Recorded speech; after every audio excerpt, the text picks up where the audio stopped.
मेरे प्यारे देशवासियों, नमस्कार। मन की बात ने वर्ष 2020 में अपना आधा सफर अब पूरा कर लिया है। इस दौरान हमने अनेक विषयों पर बात की। स्वाभाविक है कि जो वैश्विक महामारी आई, मानव जाति पर जो संकट आया, उस पर हमारी बातचीत कुछ ज्यादा ही रही। लेकिन इन दिनों मैं देख रहा हूँ लगातार लोगों में एक विषय पर चर्चा हो रही है कि आखिर ये साल कब बीतेगा। कोई किसी को फोन भी कर रहा है तो बातचीत इसी विषय से शुरू हो रही है, ये साल जल्दी क्यों नहीं बीत रहा। कोई लिख रहा है, दोस्तों से बात कर रहा है, कह रहा है ये साल अच्छा नहीं है। कोई कह रहा है 2020 शुभ नहीं है। बस लोग यही चाहते हैं कि किसी भी तरह से ये साल जल्द से जल्द बीत जाए। साथियों, कभी कभी मैं सोचता हूँ कि ऐसा क्यों हो रहा है। हो सकता है ऐसी बातचीत के कुछ कारण भी हो।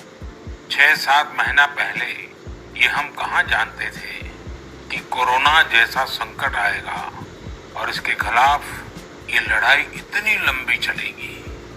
ये संकट तो बना ही हुआ है, ऊपर से देश में नित नई चुनौतियां सामने आती जा रही है। अभी कुछ दिन पहले देश के पूर्वी छोर पर साइक्लोन अम्फान आया तो पश्चिमी छोर पर साइक्लोन निसर्ग आया। कितने ही राज्यों में हमारे किसान भाई बहन टिड्डी दल के हमले से परेशान हैं और कुछ नहीं तो देश के कई हिस्सों में छोटे छोटे भूकंप रुकने का ही नाम नहीं ले रहे हैं। और इन सब के बीच हमारे कुछ पड़ोसियों द्वारा जो हो रहा है, देश उन चुनौतियों से भी निपट रहा है। वाकई एक साथ इतनी आपदाएं, इस स्तर की आपदाएं बहुत कम ही देखने सुनने को मिलती है। हालात तो ये हो गई हैं कि कोई छोटी छोटी घटना भी हो रही है तो लोग उन्हें भी इन चुनौतियों के साथ जोड़ करके देख रहे हैं। साथियों, मुश्किलें आती हैं, संकट आते हैं, लेकिन सवाल यही है कि क्या इन आपदाओं की वजह से हमें साल 2020 को खराब मान लेना चाहिए? क्या पहले के 6 महीने जैसे बीते उसकी वजह से ये मान लेना कि पूरी साल ही ऐसा है? क्या ये सोचना सही है? जी नहीं, मेरे प्यारे देशवासियों, बिल्कुल नहीं। एक साल में एक चुनौती आए या 50 चुनौतियां आए, नंबर कम ज्यादा होने से वो साल खराब नहीं हो जाता। भारत का इतिहास ही आपदाओं और चुनौतियों पर जीत हासिल कर और ज्यादा निखर कर निकलने का रहा है। सैकड़ों वर्षों तक अलग अलग आक्रांताओं ने भारत पर हमला किया, उसे संकटों में डाला। लोगों को लगता था कि भारत की संरचना ही नष्ट हो जाएगी, भारत की संस्कृति ही समाप्त हो जाएगी। लेकिन इन संकटों से भारत और भी भव्य होकर सामने आया। साथियों, हमारे यहाँ कहा जाता है, सृजन शाश्वत है, सृजन निरंतर है। मुझे गीत की कुछ पंक्तियां याद आ रही हैं। यह कल कल छल छल बहती, क्या कहती गंगा धारा।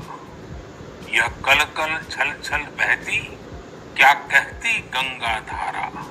युग युग से बहता आता, यह पुण्य प्रवाह हमारा। उसी गीत में आगे आता है, क्या उसको रोक सकेंगे, मिटने वाले मिट जाएं। कंकड़ पत्थर की हस्ती, कंकड़ पत्थर की हस्ती, क्या बाधा बनकर आए। भारत में भी जहां एक तरफ बड़े बड़े संकट आते गए, वहीं सभी बाधाओं को दूर करते हुए अनेकों अनेक सृजन भी हुए।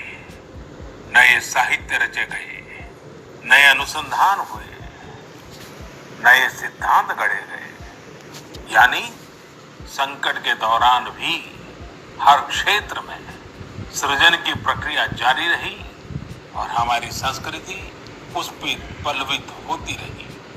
देश आगे बढ़ता ही रहा। भारत ने हमेशा संकटों को सफलता की सीढ़ियों में परिवर्तित किया है। इसी भावना के साथ हमें आज भी 30 करोड़ देशवासी आगे बढ़ेंगे तो यही साल देश के लिए नए कीर्तिमान बनाने वाला साल साबित होगा।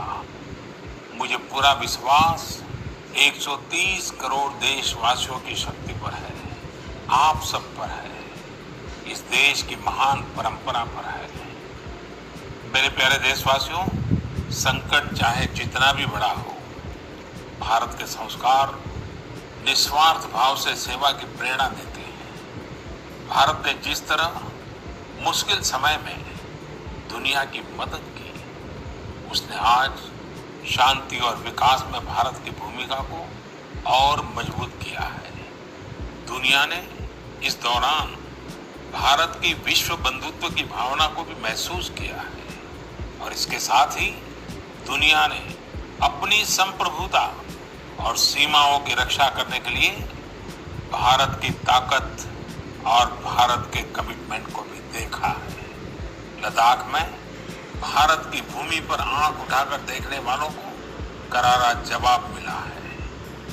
भारत मित्रता निभाना जानता है तो आंख में आंख डालकर देखना और उचित जवाब देना भी जानता है। हमारे वीर सैनिकों ने दिखा दिया है कि वो कभी भी मां भारती के गौरव पर आंच नहीं आने देंगे। साथियों, लद्दाख में हमारे जो वीर जवान शहीद हुए हैं, उनके शौर्य को पूरा देश नमन कर रहा है, श्रद्धांजलि दे रहा है। पूरा देश उनका कृतज्ञ है, उनके सामने नतमस्तक है। इन साथियों के परिवारों के तरह ही हर भारतीय इन्हें खोने का दर्द भी अनुभव कर रहा है। अपने वीर सपूतों के बलिदान पर उनके परिजनों में गर्व की जो भावना है, देश के लिए जो जज्बा है, यही तो देश की ताकत है। आपने देखा होगा, जिनके बेटे शहीद हुए, वो माता पिता अपने दूसरे बेटों को भी, घर के दूसरे बच्चों को भी सेना में भेजने की बात कर रहे हैं। बिहार के रहने वाले शहीद कुंदर कुंवर के पिताजी के शब्द तो कानों में गूंज रहे हैं। वो कह रहे थे, अपने पोतों को भी देश की रक्षा के लिए सेना में भेजूंगा। यही हौसला हर शहीद के परिवार का है।